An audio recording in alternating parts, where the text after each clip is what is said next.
Olá, queridos alunos, tudo bem com vocês?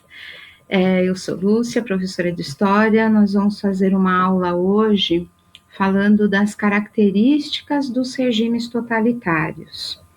Nós estamos estudando um período chamado de período entre guerras. Nós já estudamos a Primeira Guerra Mundial, estudamos a Revolução Russa, estudamos a crise de 1929 nos Estados Unidos. E essa é uma aula introdutória ao tema da formação dos regimes totalitários dentro da Europa. Nós vamos só trabalhar com as características de regimes totalitários. Aqui nessa primeira tela, a gente tem uma imagem que mostra os dois líderes desses regimes dos mais famosos, o fascismo italiano e o nazismo alemão. Então, essa imagem mostra o Mussolini e o Hitler, que são figuras bastante conhecidas na história. Vamos, então, para as características. A primeira característica que eu elenquei aqui para vocês, para a gente conversar um pouquinho sobre os regimes totalitários, é a ideia de Estado total. Esse Estado, ele está acima de tudo, né? Essa é a ideia do total, né? Ele está acima, inclusive, dos interesses pessoais, dos interesses do cidadão. Isso, inclusive, fere os direitos individuais, né? O direito da livre expressão, do livre pensamento. E esse regime totalitário, esse Estado, ele vai ser comandado por um poder centralizado.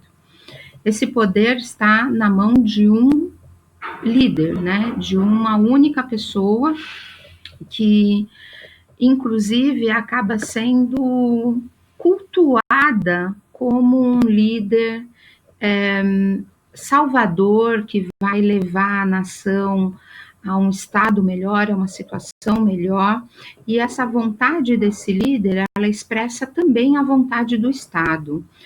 O papel do líder, ele se confunde bastante com o papel do Estado.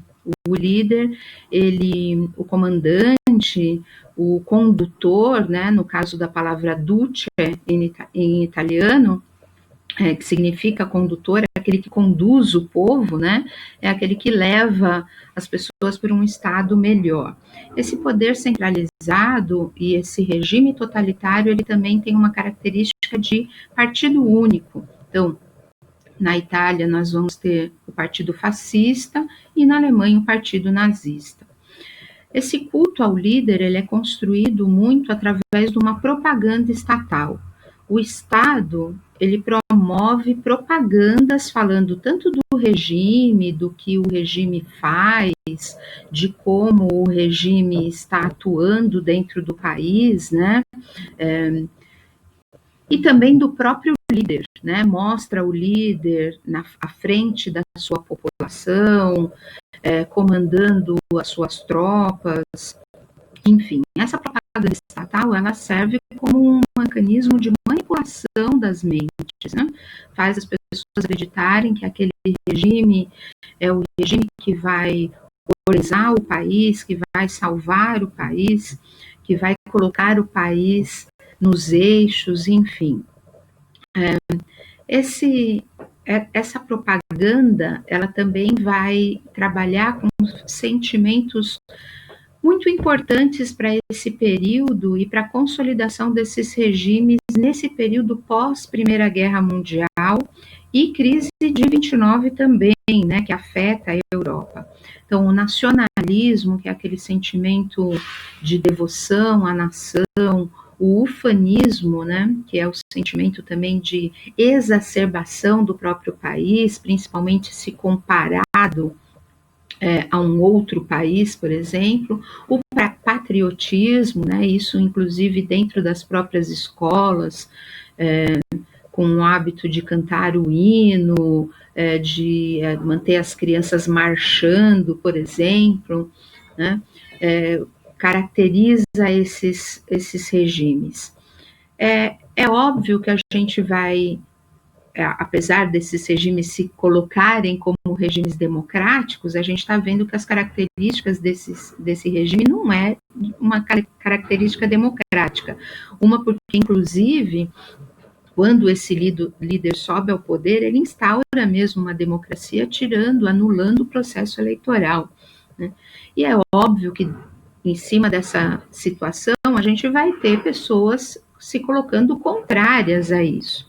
Como que o regime totalitário resolve essa situação? Através da repressão aos opositores. Essa repressão pode ser através de coação, de medo, de enfrentamento ou de anulação daqueles atos, né, das manifestações, por exemplo, e através também da própria violência, através de prisão, através de torturas, né? E como a gente já viu que o Estado usa da mídia, né? Nessa época, principalmente o que se usava muito era o rádio, os pronunciamentos, né, dos líderes, os discursos do Hitler, os discursos do Mussolini através do rádio, a gente vai ter, para controlar essa oposição, a censura à imprensa que existe, aos jornais, enfim. Esse Estado ele também prevê o militarismo, um grande investimento no aparato bélico, né, na formação dos militares, com o objetivo de expandir o seu território. Nós estamos falando de regimes, tanto por parte da Itália quanto por parte da Alemanha, que visavam a expansão territorial, o domínio de outros territórios além de suas próprias fronteiras. É importante aqui, principalmente porque a gente está falando de um período pré-Segunda Guerra, né, o período entre guerras, que esse militarismo misturado com o nacionalismo, o ufanismo, vai gerar também dentro dessas nações um sentimento de revanchismo, um sentimento contrário a outras nações, a outros povos, como se eles fossem os culpados pelos seus problemas.